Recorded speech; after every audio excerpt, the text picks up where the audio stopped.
volume, right? 3, 2, 1, go. Hi, my name is Sanjitha Sonti and I'm 10 years old and in 5th grade.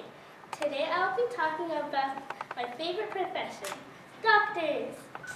The reason I chose this topic is because I want to be a doctor when I grow up. First, thank you, Ravi, for introducing me on stage to speak. Can everyone hear me? Yes. Am I clear enough? Yes. Good. I'll divide my speech into 3 parts.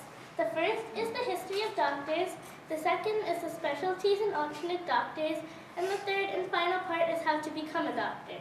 But first, before I begin my speech, does anyone know why the doctor got mad?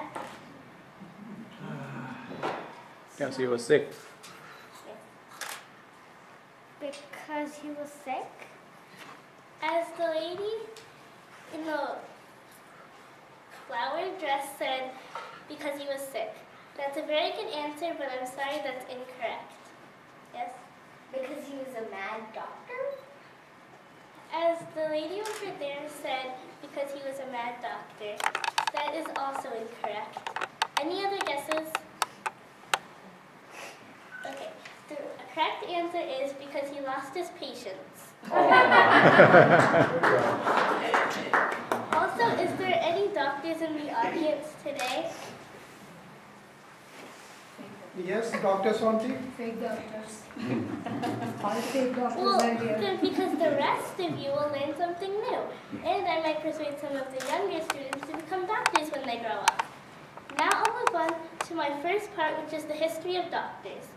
In that I'll mention the doctors from ancient India who contributed a lot in the field of medicine. The practice of surgery has been around in India since 800 BC. When very important and famous man named Sushruta made the first study of the human body. He performed various surgeries like the plastic surgery and the eye surgery. He could also reconstruct noses. Can you believe that? He performed these surgeries with the help of over 100 tools. One of them could even split hair lengthwise. So let's not split hairs on this. Cool. Ayurveda is a line of medicine that they used in India. It means knowledge of life, and it originated in India a long time ago. People today still practice it. That's a long time. The oldest university in India is called Takshila, and over 70,000 students went there from all over the world, including Greece and Egypt. There they learned about medicine along with 70 other subjects. Last year when I went to India, I went on a boat ride in Akshardham. There I learned about the history of doctors, along with more of India's history, plus I got to see displays of the doctors.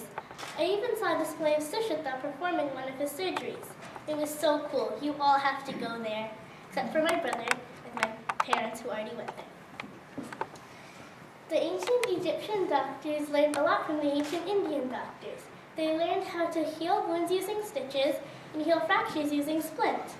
They were also able to know the gender of the baby before it was even born, and there was no technology to help. The ancient Greek doctors also learned a lot from the ancient Indian doctors. There was one man named Hippocrates. He was known as the father of modern medicine. People today still take his Hippocratic oath. That is, do no harm to your patients. Now I'll move on to my second topic, which is the specialties and alternate doctors. There are many different types of specialties, but I'll only name a few right now. I'll start with the most common, which is the general physician. The general physician will give you yearly checkups, and I'm sure all of you get yearly checkups.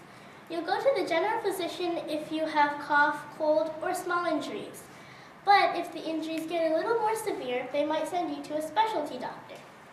A specialty doctor is a person who studies about a certain part of your body. The specialty doctors are the cardiologist, who is the heart doctor. Then there's the neurologist, who is the brain doctor. Then there's the nephrologist, who is the kidney doctor, and they'll make sure your kidneys are working. The pulmonologist is the lungs doctor, and they'll make sure your lungs are working. The orthopedic doctor, who is the bone doctor, will make sure your bones aren't broken, and if they are, they'll fix them. Then I'm sure you've all heard of the dentist, and some of you might not like it. But the dentist is the teeth doctor. There's also the eye doctor who mainly checks on your eyes. They might prescribe you for glasses or contact lenses. I see some of you in the audience wearing glasses, and I'm sure some of you are wearing contact lenses too. Oh, and I hope you're all paying attention because there's going to be a quiz at the end. There's also the pediatrician, who is the kid's doctor. I want to be a pediatrician when I grow up. But guess what? There's also different specialties in pediatricians. I'm not sure what kind I want to be yet. I'm still thinking. There's also alternate doctors. First, there's the allopathic doctor, which is the doctor that we usually see. Then there's the homeopathic doctor who gives a remedy called homeopathy. It's based on like cures like, and it has symptoms similar to the disease. Then there's the Ayurveda doctor who gives a line of medicine called Ayurveda. It's made out of plants and minerals. You probably heard me mention Ayurveda in my history of doctors part. Then there's the acupuncture doctor who gives a Chinese treatment called acupuncture. That they put needles in your nerves to cure your disease. Then there's the doctor of philosophy. Some people call my dad Dr. Sonti, but that's just because he did his PhD. So don't quote him if you have medical problems, because he won't be able to solve them. Sorry, Dad. And him too. Yes, and my friend Kaina's dad. There's also people called quacks. They're not really real doctors, they're kind of like fake doctors. There's the voodoo doctor who gives you a powdery substance or performs an act and says that you're gonna be okay. Then there's the witch doctor, who's not really a witch, but they perform witch act. Now, I'll move on to my third and final part, which is how to become a doctor. But first, does anyone know what the sign outside the doctor's office said? All is welcome. As the lady in the black tights said, all is welcome. That's a very good answer, but I'm sorry that's incorrect. Yes. Like caution, what we An apple a day keeps the doctor away. As the gentleman in the blue sweatshirt said, an apple a day keeps the doctor away.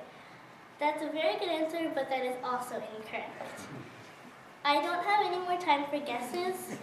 The correct answer is, be patient and you'll be attended. Now I'll move on to my third and final part, which is how to become a doctor. Becoming a doctor starts as early as 9th or 10th grade, and around high school.